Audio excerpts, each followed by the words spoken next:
Bonjour à vous, c'est Lise de Mademoiselle Séraphine, j'espère que vous vous portez bien. Alors est-ce que ça fonctionne? Je pense que oui, donc je me lance, je suis ravie de vous retrouver aujourd'hui, mercredi 5 avril, avec un thème particulier pour la pause zen, 5 à 10 minutes pour soi.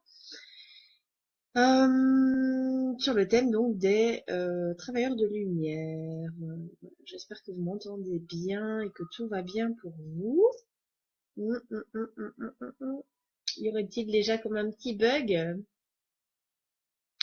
Bon, soit je me lance, si jamais ça plantouille, je reviens. D'accord? Voilà. Donc je suis ravie de vous retrouver pour cette nouvelle semaine un peu plus courte que les autres puisque lundi j'étais en mode ressourcement et ça m'a fait un bien de malade. Donc je vous conseille vraiment vivement de faire la même chose et de vous ancrer, de vous ressourcer, de respirer. C'est vraiment ce que les énergies du moment nous demandent. Reposez-vous, faites un break et rechargez-vous. Euh, Salut mon voisin. Ça fait bizarre. Ah oui, c'est les congés scolaires. Bah oui, voilà, profitez donc de vos enfants qui sont en congé.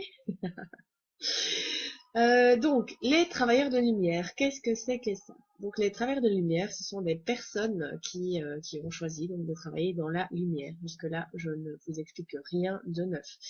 Mais pourquoi, comment, qui, etc. Donc, ce sont des personnes qui ont une sensibilité particulière, principalement donc attirées par la spiritualité, et on les remarque parce qu'elles s'investissent pour une cause ou pour des causes. Quelques exemples contemporains. Par exemple, pour l'éducation des enfants, vous avez Céline Alvarez, qui est en train de tenter de révolutionner l'éducation et les systèmes d'éducation. Vous avez aussi les pédagogies Montessori. Puis il y a les personnes qui éveillent les mentalités, comme Disney. Bon, il est un peu mort, mais il est un peu encore présent dans tous les foyers. Donc voilà. Il y a les protecteurs aussi, donc de l'environnement, comme Pierre Rabhi et toute l'équipe des Colibris qui travaille activement pour maintenir la planète dans son état le plus originel, mais c'est pas évident, bien sûr. Euh, Puis il y a donc celles et ceux qui luttent activement pour tout ce qui est la cause animale. Certains travailleurs de lumière guident, par exemple Dorine Virtue. Vous avez aussi Sonia Choquette qui vous explique comment on travaille avec le sixième sens.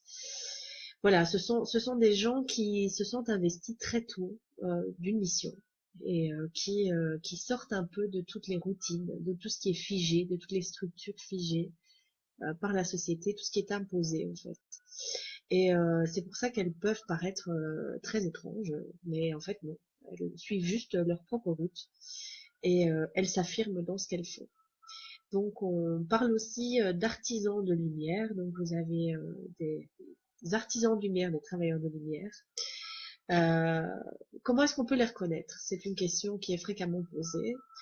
Donc effectivement, ce sont des personnes qui ont une grande sensibilité. Elles se sont très très tôt investies d'une mission et elles s'engagent. Elles ne se sentent pas chez eux dans tout ce qui est contraignant. Donc les schémas sociaux, par exemple au niveau de leur emploi, tout ce qui est facteurs sociétaux. Donc, par exemple, dans le domaine de la politique, etc., sont un peu considérés comme anarchistes ou plutôt avant-gardistes et donc dérangeantes. Elles aident souvent. Donc, vous allez trouver des travailleurs de lumière dans le secteur de la thérapie, de la guérison, mais aussi dans tout ce qui est soins à la personne. Donc, les infirmiers, les sages-femmes, infirmiers, infirmières, médecins, sages-femmes, voilà, tout ce qui touche. Vous avez aussi, par exemple, pas mal de travailleurs de lumière qui aident en gériatrie, en oncologie et ce genre de choses. Donc, vraiment dans des euh, presque passages de vie. Et donc vous avez tous ceux qui accompagnent les naissances et puis vous avez toutes celles et ceux qui accompagnent les morts. Bon là c'est vraiment, je vous fais ça vague, hein. Alors comment est-ce qu'on sait qu'on est un travailleur de lumière? Ben en fait, vous pouvez déjà vous poser la question par rapport aux éléments qui ont été donnés. Et ce qu'il faut savoir, c'est que les travailleurs de lumière se réincarnent. Et donc, il se peut que vous ayez, dans cette vie-ci, oublié qui vous étiez dans une autre vie. Parce que, forcément, ça n'a pas toujours été bien vu. Il y a des gens qui ont été brûlés sur des bûchers, il y a des gens qui ont été torturés, voilà, pendus, noyés, enfermés, séquestrés, voilà, et qui ont assisté à des choses ignobles. Et qui n'ont donc ce sont des réminiscences qui n'ont pas envie d'être réactivées et donc qui sont endormies chez vous. Mais en principe, parce qu'il y a un moment où une grande partie, une majeure partie des travailleurs de lumière étaient investis donc dans une quête spirituelle et donc il se peut que ça touche de près ou de loin à l'église, à la vie monastique et ce genre de choses. Donc il se peut que il y ait ceci qui se rappelle à vous aussi. Alors, deux pistes, enfin du moins une que j'aime bien moi. Voilà, c'est une fameuse petite brique. Alors, on va pas bien. Voilà, la voix des artisans de lumière. C'est une chouette brique. Hein. Il y avait déjà moyen de faire pas mal, de voir un peu ce que ça donne, quoi. Et effectivement, ça donne une idée de clairement ce qu'est un artisan de lumière. Et puis, bah, pour celles et ceux qui pensent l'être, mais qui n'arrivent pas à franchir le pas pour toutes les raisons précitées, hein, forcément, ce sont des freins, des barrières légitimes, mais que vous devrez abandonner si vous décidez d'exercer et d'accepter votre mission. Voilà, vous avez la guidance divine aussi, même hauteur, quoi. Voilà, et c'est aussi une petite brique. Alors, si vous voulez aller plus vite, il y a guérison et transformation. Et voilà, comme ça vous l'avez vu.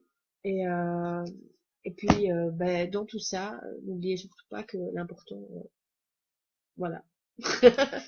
Tout est dit, 4 livres, vous avez de quoi faire. Je vous embrasse très fort, je vous retrouve vendredi. Vendredi, on va juste respirer parce que moi, c'est ce qui m'a demandé de faire. C'est vraiment de prendre du recul, de me mettre au repos et c'est vraiment un peu le pas en arrière avant le big jump. Vous voyez ce que je veux dire? Voilà. Donc, profitez bien de... Ah, j'ai pas lu vos commentaires. Massimo, je t'embrasse bien fort. Séverine, tu as survécu, c'est bien. Euh, Marinelle, merci. Toi aussi, Marinelle, j'espère que ça va. J'ai vu ton mail, hein. Enfin, ton commentaire, ton retour, c'est très intéressant. Donc, je t'en parle aujourd'hui. Ça va? Voilà, je vous embrasse très fort. Je vous retrouve vendredi. Vendredi, on fait un exercice de respiration et d'intégration avec ancrage. Donc, celles et ceux qui avaient suivi Retour à la source, etc., il y a quelques semaines, ben voilà, si vous voulez encore vous ancrer une fois et trouver votre source, on fait ça vendredi. Bonne journée jusque-là et portez-vous bien.